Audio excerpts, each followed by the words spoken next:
पांडूला अतिशय शिकारीचा नाद असतो आणि पांडू एक दिवशी असंच वनामध्ये जातो आणि वनामध्ये गेल्यानंतर तो खूप आत आत आत जातो आणि एका ठिकाणी मृगया करण्यासाठी म्हणून तो एक हरिण बघतो.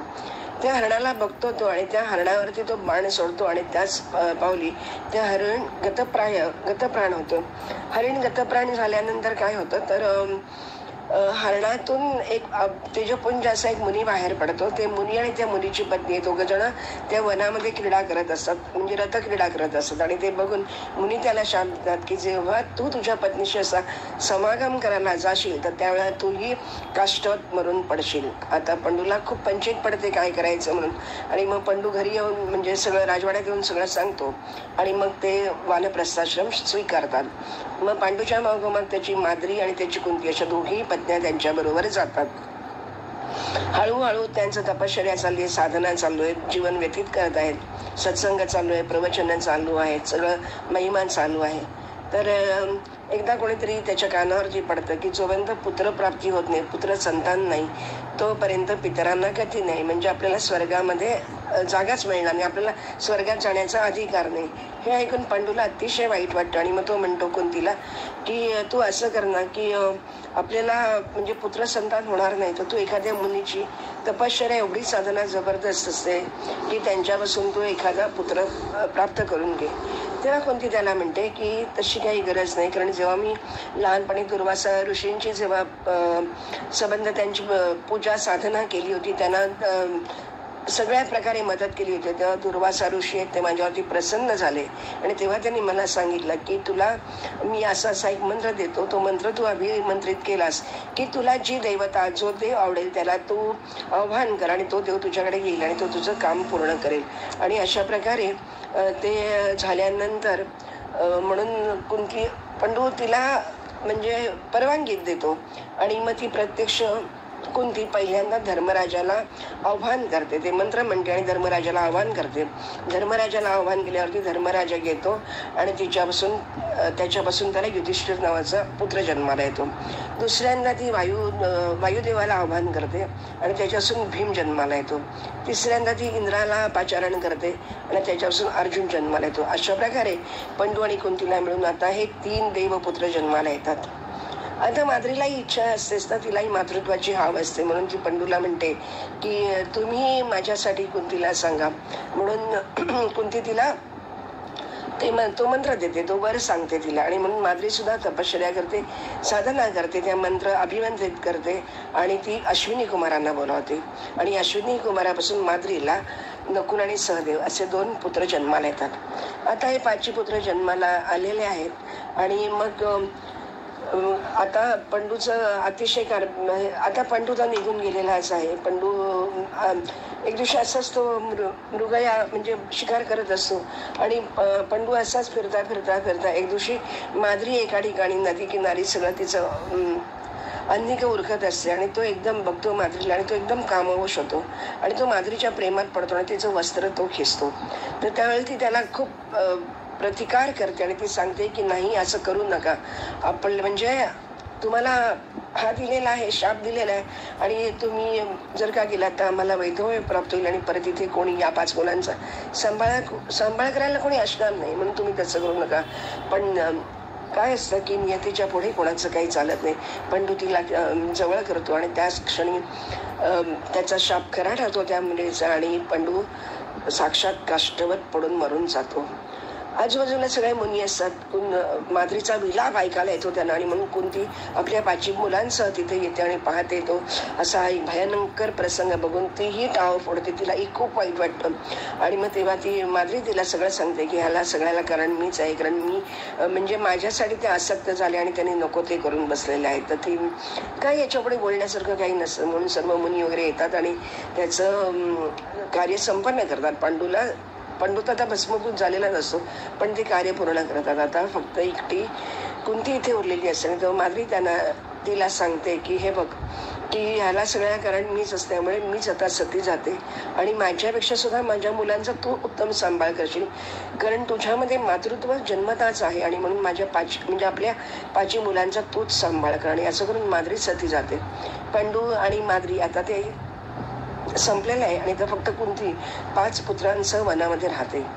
तेव्हा सर्वजण तिला सांगतात की तू आता हस्तिनापुरामध्ये निघून जा, तुला तिथे तुमचं राज्य आहे तिथे तुम्ही जा. आणि म्हणून कुंती आपल्या 5 पुत्रांसह हस्तिनापुरामध्ये यायला निघते. सर्वांना हा समाचार कळतो. भीष्माचार्य तिथे येतात आणि बघतात आणि मग ते 5 पुत्र वगैरे बघून त्यांनाही आश्चर्य वाटतं. जनताही विचारते, प्रजा विचारते की भीष्म विचारतात, विदूर सगळेच जण तिथे उभे असतात. तर ते विचारतात आणि म्हणे काय झालं. तेव्हा ती सांगते कुंती की ती सगळी हकीकत सांगते की पंडू कसा गेला, माद्रीमुळे काय झालं वगैरे असं, आणि हे पुत्र कोणाचे. तर तो भीष्म विचारतात की पण हे पुत्र कोणाचे आहेत. मग तेव्हा ती सांगते की हे पुत्र दैवी आहेत, हे प्रत्येक 5 पुत्र 5 देवांचे आहेत. तशी ते म्हणतात की ह्याला काय आधार आहे म्हणजे नाही का. तर तेव्हा ती कुंती आव्हान करते आणि सर्व देवतांना म्हणजे पहिल्यासारखे धर्मराज, वायुदेव, इंद्र, अश्विनी कुमार असे सगळे समोर येतात आणि आकाशमध्ये उभे राहतात आणि ते आकाशवाणीने सांगतात की नाही, हे कुंती सांगते ते सगळं सत्य आहे, ही सर्व 5 मुलं आमचीच आहेत, हे सर्व देवपुत्र आहेत. आणि हे ऐकल्यानंतर भीष्मांना अतिशय आनंद होतो आणि भीष्म त्यांना हस्तिनापुरामध्ये आणतात. आता इकडे गंमत अशी होते की कौरवांचे 100 पुत्र, त्याच्यानंतर म्हणजे गांधारीपासून झालेले 100 पुत्र, त्याच्यानंतर ती वैश्यकन्यापासून झालेला 1 पुत्र म्हणजे जो युयुत्सू आहे, जो नेहमी पांडवांच्या बाजूने असतो नेहमी, तर तो युयुत्सू. आणि इकडे काय आहे की धृतराष्ट्र पांडू गेलेला असे, आता धृतराष्ट्र आणि विदूर उरलेला असं, आणि विदूर निपुण असतो सगळ्यामध्ये, आणि विदूर आता राज्यकारभार सांभाळतो. आणि अशा प्रकारे त्यांचा आपापसात खूप तंडे बखेडे होतात. खूप म्हणजे भीमाला त्रास देतात, धृतराष्ट्र त्याला त्रास देतो, दुर्योधन त्याला त्रास देतो. कुठून तरी त्यांनाही 5 मुलं आणि कोणती अजिबात हस्तिनापुरामध्ये नको असते. आणि त्यांना सारखं वाटत असतं की दुर्योधनानेच हा राज्य कारभार सांभाळला. आणि असं करता करता तुम्हाला माहिती आहे की ते महाभारत घडतं आणि ते महाभारत घडल्यामुळे शेवटी 100 कौरव मृत्यू पावतात आणि 5 पांडव जिवंत राहतात. आणि मग त्यामुळे अर्थातच युधिष्ठिर राजा बनतो, राज्याभिषेक होतो. धृतराष्ट्राला अतिशय वाईट वाटतं, गांधारीला अतिशय राग येतो आणि कुंती मात्र शांत असते, कारण तिचीच मुलं आता राजगद्दी म्हणजे युधिष्ठिरच राजगद्दी सांभाळणार असो. असं करता करता करता करता 1 नाही 2 नाही, जवळजवळ तो 18 वर्ष त्या हस्तिनापुरामध्ये धृतराष्ट्र राहतो, गांधारी राहतो.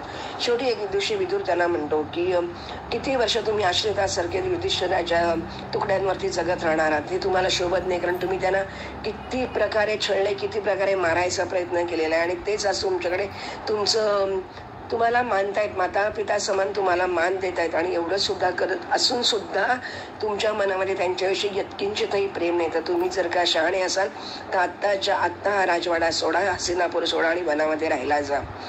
तर तेव्हा ते धृतराष्ट्राला वाईट वाटतं, पण ते हळूहळू त्याला पटतं. आणि मग तो भीम तर आहे येता जाता टोचून बोलत असतो, पण अर्जुन आणि युधिष्ठिर नेहमी काकाच्या बाजूनी असतात.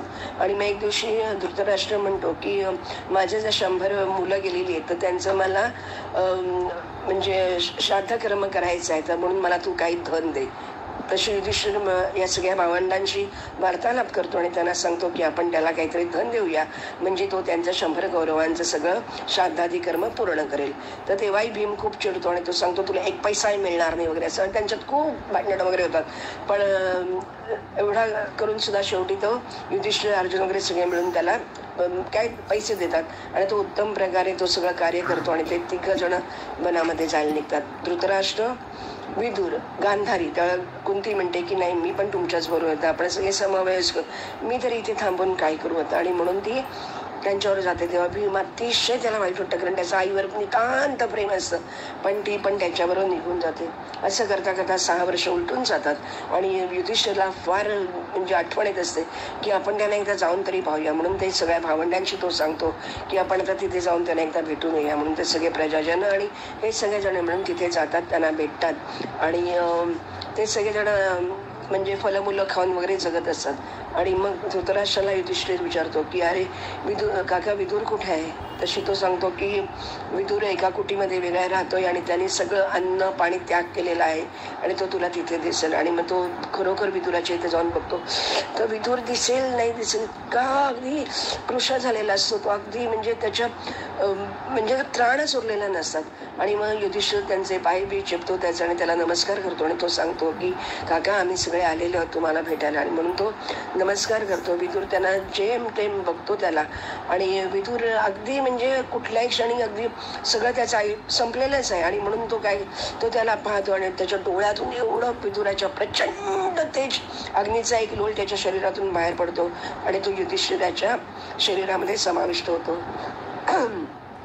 त्यामुळे होतं काय की कसं आहे की विदुर हा धर्मराज आहे आणि युधिष्ठिर हाही धर्मराज आहे, म्हणून ती ज्योतीमध्ये ज्योत मिळून जाते. आणि अशा प्रकारे हे सगळेजण आता इथे येतात आणि ते सांगतात. आणि बरोबर हे सगळे घरी आल्यानंतर एकदा काय होतं की ते तिथे असतात आणि मग तेव्हा व्यास तिथे आलेले असतात. सगळेच जण तिथे येतात. मग तेव्हा ते गांधारी, सुभद्रा वगैरे असं सर्वजण विचारतात. कुंती सगळेजण म्हणतात की कुंती म्हणते की अरे माझा जो कर्ण आहे म्हणजे कर्णपुत्र सूर्यपुत्र जो आहे तर त्याला मला एकदा पाहायची इच्छा आहे. म्हणून व्यासाला ते सगळेजण विनवणी करतात की आम्हाला एकदा तर ही सगळी मुलं बघू देत. कारण गांधारी म्हणते माझ्या डोळ्यावर पट्टी असल्यामुळे मी माझ्या मुलांना कधी बघितलेलंच नाहीये.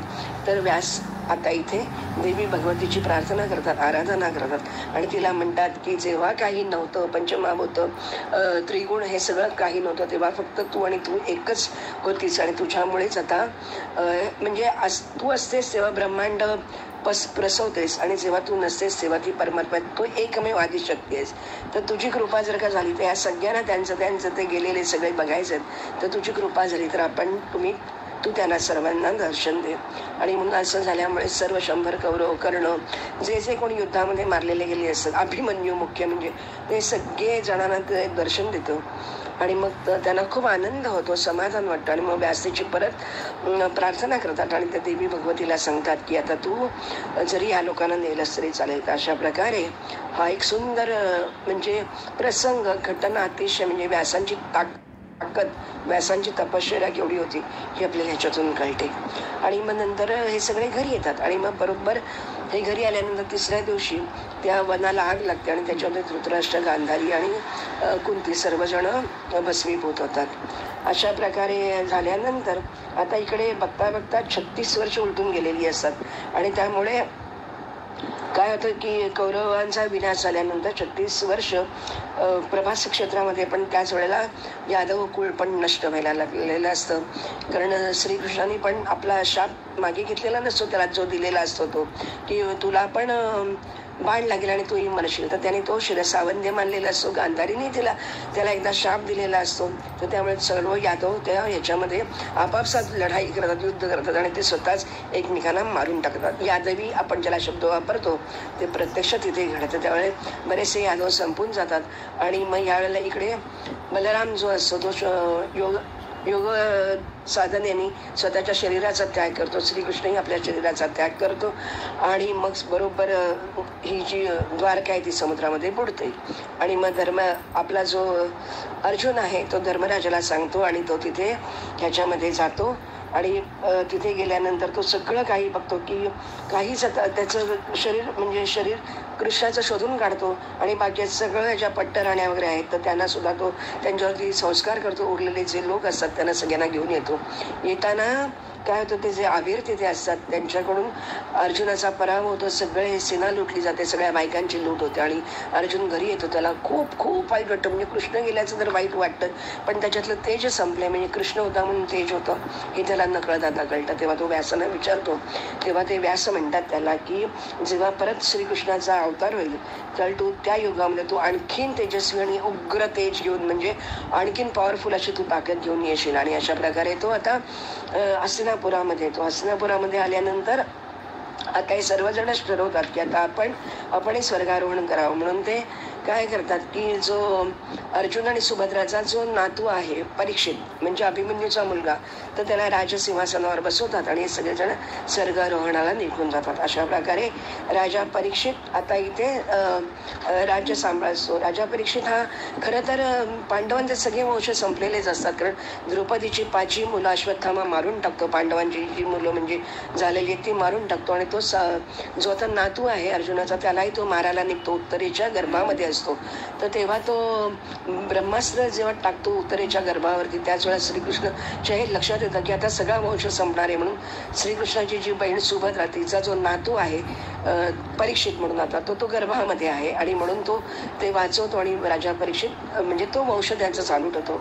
तर अशा प्रकारे आता राजा परीक्षित राज्यावर बसतो. तोही 1 नाही 2 नाही जवळजवळ 60 वर्ष राज्य करतो. आणि मग नंतर राजा परीक्षित असाच खूप म्हणजे धर्मपरायण आहे, तपस्वी आहे.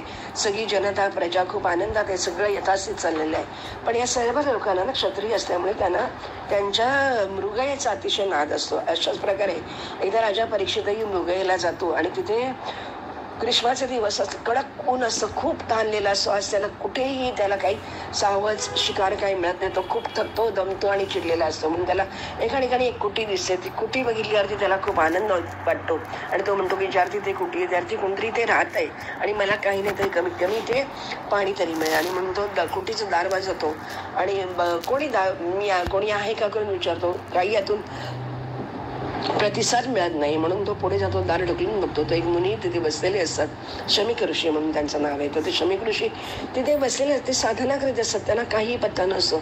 पण राजा परीक्षितही इतका चवताळलेला असतो. ते उन्हाने ग्रीष्माचे दिवस असतात, पाणी नाही काही नाही. म्हणून ते विचारतात कोण पाणी आहे का. तर कुठे त्याला काही तिथे कुटीमध्ये काही दिसत नाही, कारण जो मुनी प्रत्यक्ष एवढा तपसाधनेने समर्थ आहे त्याला काही नकोच आहे ना आता म्हणजे. आणि म्हणून तो खूप चिडतो. परीक्षित राजा आहे तो करा. तर तो खूप चिडतो आणि तो तिथे एक मृत सर्प पडलेला असतो. तो शमीक ऋषींच्या गळ्यामध्ये घालतो आणि तो निघून जातो आणि तो राजवाड्यामध्ये येतो.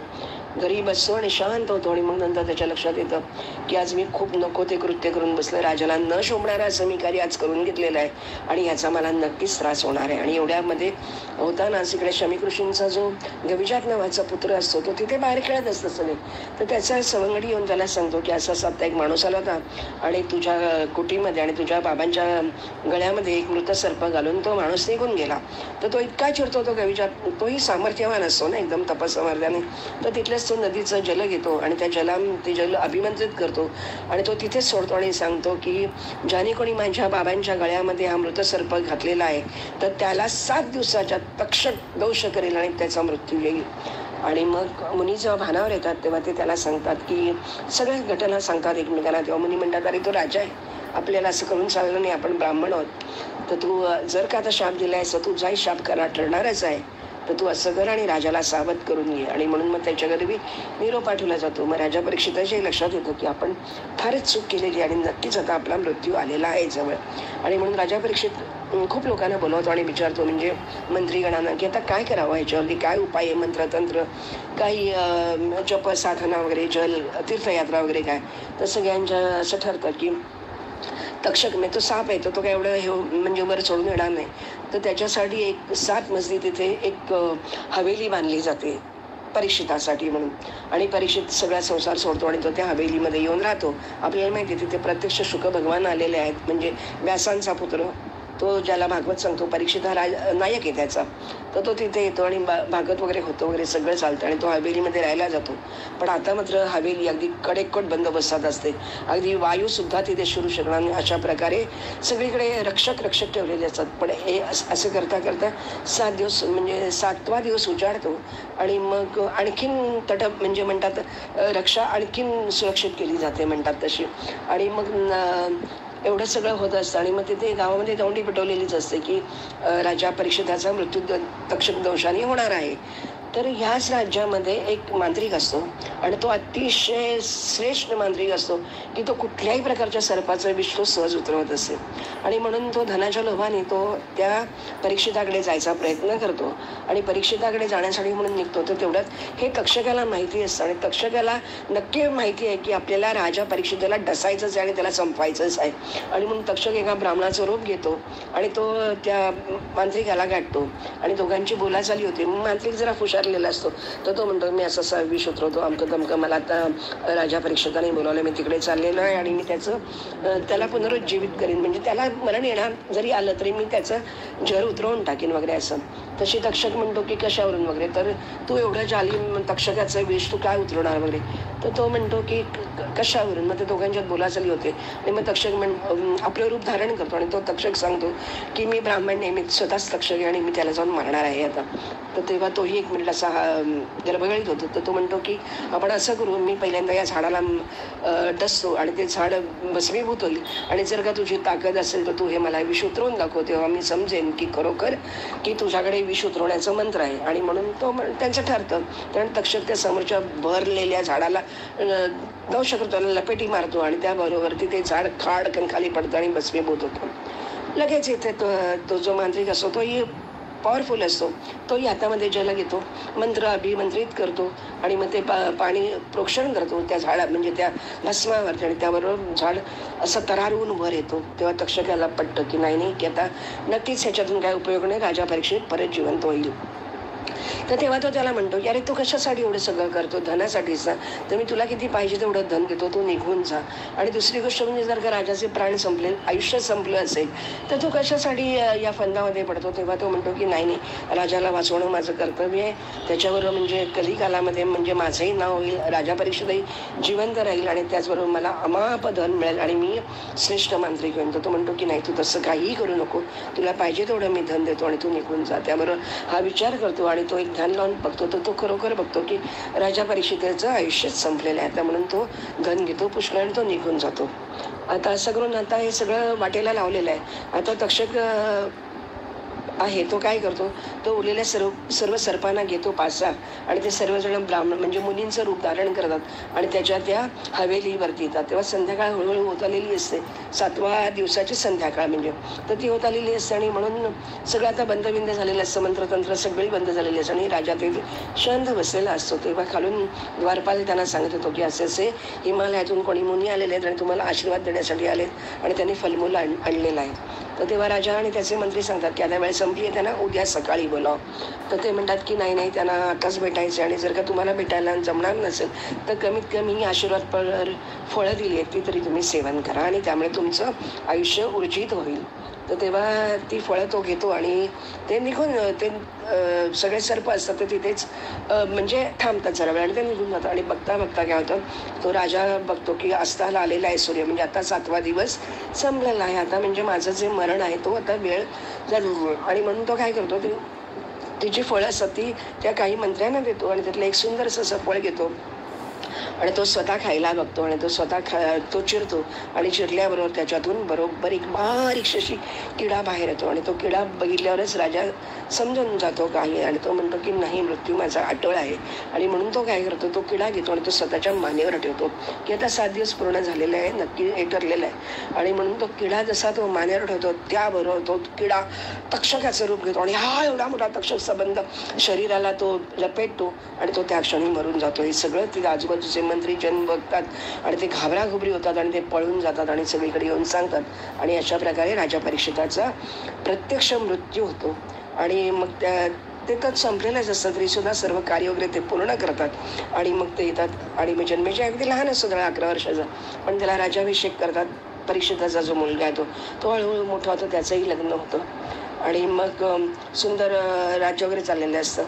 आणि मग इथे गंमत अशी होते की एकदा एक उत्तंक नावाचा एक मुनी असतो, त्या उत्तंक नावाच्या मुनीचं आणि ह्याचं तक्षकाचं खूप भांडण असतं आणि त्याला काही करून त्या तक्षकाचा काटा काढायचा असतो. म्हणून तो काय करतो, उत्तंक येतो आणि जन्मेजयाजवळ बसतो आणि त्याला सांगतो तू कसला राजा वगैरे, त्याची खूप अवहेलना करतो आणि तो म्हणतो की हे योग्य नाही आहे, तू काय करतोय, तुला तरी माहिती आहे का की तुझा बाबा म्हणजे राजा जो आहे तो दर भटकतोय स्वर्गामध्ये, त्याला अजून मुक्ती मिळाली नाही. तेव्हा तो म्हणतो की कसं शक्य आहे की म्हणे काय झालं, सगळं झालेलं आहे. तर तेव्हा तो सांगतो की असं सगळं तक्षक दंश झाला वगैरे आमकतमक वगैरे. मग त्याला आचरण करण्यात येतं मुनींना मंत्र्यांना, तर ते सांगतात नाही सगळं झालेलं आहे. तर तेव्हा तो म्हणतो असं होऊ शकत नाही, तर तू सर्पसत्र कर आणि जे म्हणून सर्प आहे तक्षकाला तू जेव्हा प्रत्यक्ष मारशील तेव्हाच तुझ्या खऱ्या अर्थाने तुझा बाबांना मुक्ती मिळेल. म्हणून जन्मेजय सर्पसत्र आरंभतो. सर्पसत्र आरंभल्यानंतर आता इथे एका बाजूने सर्पसत्र चालू होतं आणि तक्षकच त्याचा युप होतो म्हणजे. आणि मग करता आता इकडे दुसरी गोष्ट घडते लगेच. तर कश्यप मुनींची कद्रू आणि विनिता नावाच्या 2 पत्नी असतात, सख्या बहिणी, सख्या सौती असतात त्या. आणि त्या दोघी अशा सकाळी सकाळी बसलेल्या असतात, पहाटे पहाटे असं सूर्योदय होत असतो तेव्हा ती कद्रूची मुलं म्हणजे सर्प आणि विनिताचा मुलगा म्हणजे गरुड आणि तो आरुड म्हणजे सूर्याचा. तर ते 2 पुत्र आणि हिचे सगळे कद्रूची, वासुकी, तक्षक आणि हे सगळे तिचे पुत्र असतात म्हणजे सर्प वगैरे म्हणून. तर ती म्हणते की तुला तो रथाला जो घोडा लावलाय ना तर त्याचे केस कसले, तो काळा आहे का पांढरा आहे? तशी विनिता म्हणते नाही ग तो पांढराच आहे. तशी कद्रू म्हणते नाही नाही तो काळा आहे. तशी ती म्हणते की चल आपल्यात म्हणजे पैस लागते त्यांच्यात, जर का तो काळा असेल तर तू हरलीस आणि जर का तो पांढरा असेल तर मी हरले, तर मी तुझी दासी होऊन नाही तर तू माझी दासी हो. म्हणून ती काय करते कद्रू, तिची जी सगळी मुलं असतात त्या सर्पांना सांगते की तुम्ही बारीक बारीक बारीक बारीक अशा तुमच्या त्या शेपट्या आहेत त्या तुम्ही सगळ्या घोड्याच्या शेपटीला विळखे घाला की त्याच्यामुळे ते काळं दिसेल आणि मग मी विनिताला हरवेन. त्याप्रमाणे काही सर्प तिला हो म्हणतात आणि ते जाऊन त्या घोड्याला चिकटतात आणि काही सर्प नाही म्हणतात. त्याच्यामध्ये वासुकी वगैरे त्याच्यामध्ये असतो तर ते नाही वगैरे म्हणतात आणि म्हणून ते उरलेल्या आहुत्या इथे येऊन पडत असतात एक एक एक एक एक एक करत. आणि मग नंतर मग ते विनिता बघते की खरंच काळ आहे म्हणून ते खोटंच बोललेली असते ती. तरी पण मग विनिता खूप तिला म्हणजे अगदी दुःखी होते. मग गरुड भरून येतो आणि विचारतो आता तुझं दुःख काय आहे? मग तेव्हा ती सांगते असं असं झालेलं आहे आणि आता कद्रू मला सांगते तू मला तुझ्या खांद्यावर बसव आणि मला सगळीकडे फिरू आणि पहिलं तरी घेऊन चल म्हणून. तर तो म्हणतो हा तिच्या एवढंच आहे ना. म्हणे मी तिला मावशीला घेतो आणि तो मावशीला घेतो म्हणजे कद्रूला घेतो आणि तो तिला तिकडे नेऊन सोडतो. तर तेव्हा तो म्हणतो आता तर तुझी माझ्या आईची दास्यातून मुक्तता झाली ना. तर ती म्हणते नाही नाही तुझं जे स्वर्गातलं अमृत आहे ना ते तू माझ्या सर्व सर्प पुत्रांना पाज. पण ते ठीक आहे म्हणून तो गरुड वर जातो आणि इंद्रावर युद्ध वगैरे करतो आणि ते अमृताचा कलश घेऊन तो खाली येतो बरोबर काय होतं तर त्यातलं काही अमृत ते खाली पडतं त्याच्यामध्ये आणि मग हे सगळे सर्प स्नानाला म्हणून जातात. तेवढ्यामध्ये तो अमृताचा कलश असतो तो इंद्र पळवून लावतो आणि मग तिथे जे काही खाली अमृत पडलेलं असतं तर ते हे सर्प असतात ते जिव्हाने ते चाटायला जातात आणि ते कसे ते जे गवत असतं ते खूप असं धारधार असतं. त्यामुळे सापांच्या सगळे प्रत्येक सापाला बघा 2 जिव्हा असतात म्हणजे कट केलेले असतात मध्ये त्याची. तर त्याचं कारण हे आहे म्हणजे आणि म्हणून ते सगळे सर्प तसे होतात आणि एकदाची हिची दास्यातून मुक्तता होते. आता इकडे एक एक एक सर्प पडतोय असं सगळं चाललेलं आहे आणि तक्षक काही यायला तयार नाही. तक्षक उठतो आणि इंद्राकडे आश्रयाला जातो. तेव्हा मंत्री बघतात आणि मंत्री सांगतात की इंद्रासह तक्षक याच्यामध्ये पडू दे, होमामध्ये पडू दे. तर त्यावेळेला तक्षक तिथेही घाबरतो आणि तक्षक उठतो आणि ह्याच्याकडे निघून जातो. आस्तिक म्हणून एक असतो तर त्या आस्तिकाकडे गेल्यानंतर आस्तिकाकडे सगळं काय प्रकारची तयारी असते आणि म्हणून त्याच्यामध्ये एक इथे अशी मध्ये खूप अशी छोटीशी घटना अशी असते की त्या आस्तिका कोण आहे तर जरत्कारूचा पुत्र आहे तो आणि त्याचं असं असतं की आस्तिकाचं म्हणजे त्याचं सर्पसत्र थांबवण्यासाठी आस्तिकाचा जन्म झालेला असतो. जरत्कारू हा ऋषी असतो आणि वासुकीची जी बहीण आहे ती पण जरत्कारूच तिचं नाव असतं आणि तो सांगतो की जर का तू त्याच्याशी लग्न केलंस कारण त्याला त्याच नावाच्या मुलीशी लग्न करायचं, जर का तू लग्न केलंस तर आपण सगळेजण वाचू. आणि म्हणून अशा प्रकारे त्यांचं ते शेवटी तो आस्तिक म्हणून तो जन्माला येतो आणि मग आस्तिक तिथे येतो आणि मग आस्तिक त्याला सांगतो की तू हे काय रमलायस, कशासाठी करतोयस तू, कारण काहीच नाही तुम्ही तक्षकाला पूर्ण वरदान मिळालं आहे, तो मरणार नाही तुझ्या सर्पाने आणि मात्र तुम्ही बाकीचे सगळे सर्प तू मारत चुकलेला आहेस. तुझ्याकडून विनाकारणच म्हणजे ही हत्या होते तर तू हे थांबव. आणि म्हणून जन्मेजयाला तेव्हा ते पट्ट व्यासमुनी तिथे येतात आणि व्यासमुनी सांगतात की हे सर्पसत्र थांबव आणि तू फक्त देवी भगवतीची म्हणजे मा भगवतीची जगदंबेची पूजा आराधना कर आणि 7 दिवस सप्ताह पारायण कर आणि म्हणून तुझ्या याला बाबांना मुक्ती मिळेल. आणि अशा प्रकारे प्रत्यक्ष व्यासमुनी ज्यांनी म्हणजे वेदाध्ययन केलेलं आहे, प्रत्यक्ष सत्यवतीचा जो पुत्र आहे पराशर मुलींचा आहे आणि मत्स्यगंधा सुद्धा याची त्याची नाही तो उपरिचर वसूची ती मुलगी आहे. कशा या ज्या घटना आहेत सगळ्या त्या इतक्या विलक्षण आहेत की आपण तो धागेदोरे शोधायला गेलो तर आपण अगदी अचंबित होतो. कसं काय घडतं आपल्याला काहीच माहिती नसतं. आणि अशा प्रकारे आता ते सर्पसत्र थांबतं आणि देवांना वगैरे सर्वांना आनंद होतो आणि वरून ते अभिषेक म्हणजे फुलं वगैरे टाकतात आणि प्रत्यक्ष बघतात तर परीक्षित आता मोकळा झालेला आहे. तर अशा प्रकारे हे सर्पसत्र थांबतं. जन्मेजय आता राज्य करू लागतो आणि अशा प्रकारे हा द्वितीय स्कंद आपण इथेच समाप्त केलेला आहे. आणि द्वितीय स्कंदामध्ये खूप उलाढाली कितीतरी साधना, कितीतरी सगळी देवी भगवतीची जी म्हणून काही आहेत ती सगळी वर्णनं ह्याच्यामध्ये केलेली आहेत. आणि म्हणून कशी आहे ती देवी भगवती ही आद्या आहे.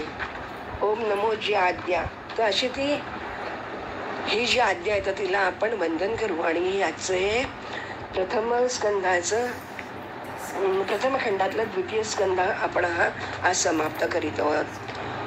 हरिओम तत्सत, हरिओम तत्सत, तत्सत. श्री कृष्णार्पणमस्तु. ओम ऐं ह्रीं क्लीं चामुंडाय विचे. ओम ऐं ह्रीं क्लीं चामुंडाय विचे. ओम ऐं ह्रीं क्लीं चामुंडाय विचे. ओम ऐं ह्रीं क्लीं चामुंडाय विचे. या देवी सर्वभूतेषु मातृरूपेण संस्थिता. नमस्तस्यै नमस्तस्यै नमस्तस्यै नमो नमः. या देवी सर्वभूतेषु शांतिरूपेण संस्थिता. नमस्तस्यै नमस्तस्यै नमस्तस्यै नमो नमः. हरि ओम तत्सत.